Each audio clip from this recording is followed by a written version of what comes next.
ಎಲ್ಲರಿಗೂ ನಮಸ್ಕಾರ. ನನ್ನ ಚಾನೆಲ್ಗೆ ಮತ್ತೊಮ್ಮೆ ನಿಮಗೆಲ್ಲ ಸ್ವಾಗತವನ್ನು ಬಯಸ್ತಾ ಇದ್ದೇನೆ. ನಾನಿವತ್ತು ಒಂದು ಕಥೆಯೊಂದಿಗೆ ನಿಮ್ಮ ಎದುರಿಗಿದ್ದೇನೆ. ಆದರೆ ಈ ಕಥೆ ನಾನು ಬರ್ತದಲ್ಲ, ನಾನು ಎಲ್ಲೋ ಕೇಳಿದ ಕಥೆ, ಸ್ವಲ್ಪ ತಮಾಷೆಯ ಪ್ರಸಂಗ ಇದೆ. ಇವತ್ತು ಇದೇ ಕಥೆಯನ್ನು ನಾನು ಪ್ರಥಮ PUC ವಿದ್ಯಾರ್ಥಿಗಳಿಗೂ ಕೂಡ ಹೇಳಿದ್ದೆ. ಒಂದು 3 ಸ್ನೇಹಿತರಿರ್ತಾರೆ. 3 ಕೂಡ ತಮ್ಮ ಪ್ರಾಥಮಿಕ ವಿದ್ಯಾಭ್ಯಾಸದಿಂದ ಹಿಡಿದು ಹೈಸ್ಕೂಲ್ ವಿದ್ಯಾಭ್ಯಾಸ ಮತ್ತು ಕಾಲೇಜ್ ವಿದ್ಯಾಭ್ಯಾಸ ಕೂಡ 3 ಕೂಡ ಒಟ್ಟಿಗೆ ಮಾಡಿದವರು. ತುಂಬ ಅನ್ಯೋನ್ಯವಾಗಿದ್ದರು. ಅವರಿಗೆ ಬೆಂಗಳೂರಲ್ಲಿ ಒಂದು ಕೆಲಸ ಸಿಗ್ತದೆ. ಅಲ್ಲಿಯೂ ಕೂಡ 3 ಕೂಡ ಒಂದೇ ರೂಮಲ್ಲಿ ಇರ್ತಾಯಿದ್ರು. ತಮಗೆ ಬಂದಂಥ ಸಂಬಳವನ್ನು ಸ್ವಲ್ಪ ಇಟ್ಟುಕೊಂಡು ಮನೆಗೆ ಕಳಿಸಿಕೊಡ್ತಾಯಿದ್ರು. ದಿನ ಅವರೇ ಅಡುಗೆ ಕೂಡ ಅವರೇ ಮಾಡಿಕೊಳ್ತಾಯಿದ್ರು.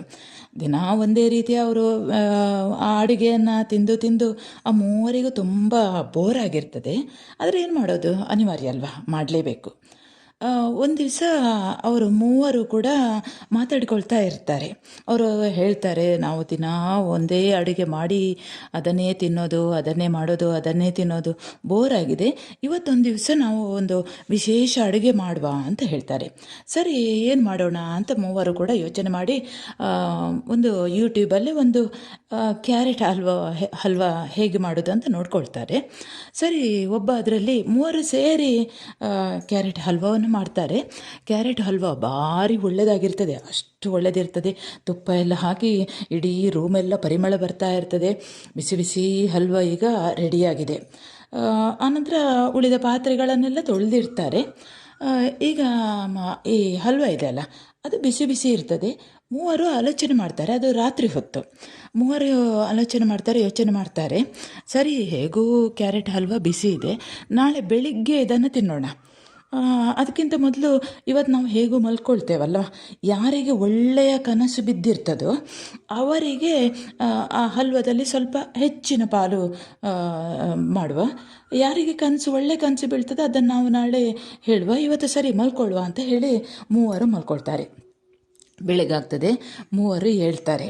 ಎದ್ದ ನಂತರ ಒಬ್ಬ ಹೇಳ್ತಾನೆ, ಅವನು ಹೇಳ್ತಾನೆ, ಅವನು ಸ್ವಲ್ಪ ರಾಮನ ಭಕ್ತ. ಅವನು ಹೇಳ್ತಾನೆ,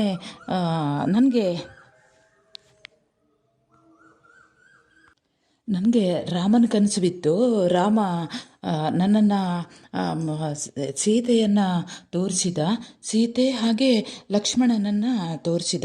ನನ್ನ ಪಕ್ಕದಲ್ಲೇ ಹನುಮಂತ ಕೂಡ ಇದ್ದ, ಆಂಜನೇಯ ಕೂಡ ಇದ್ದ. ಭಾರಿ ಒಳ್ಳೆ ಕನಸು ಅಂತ ಹೇಳ್ತಾನೆ.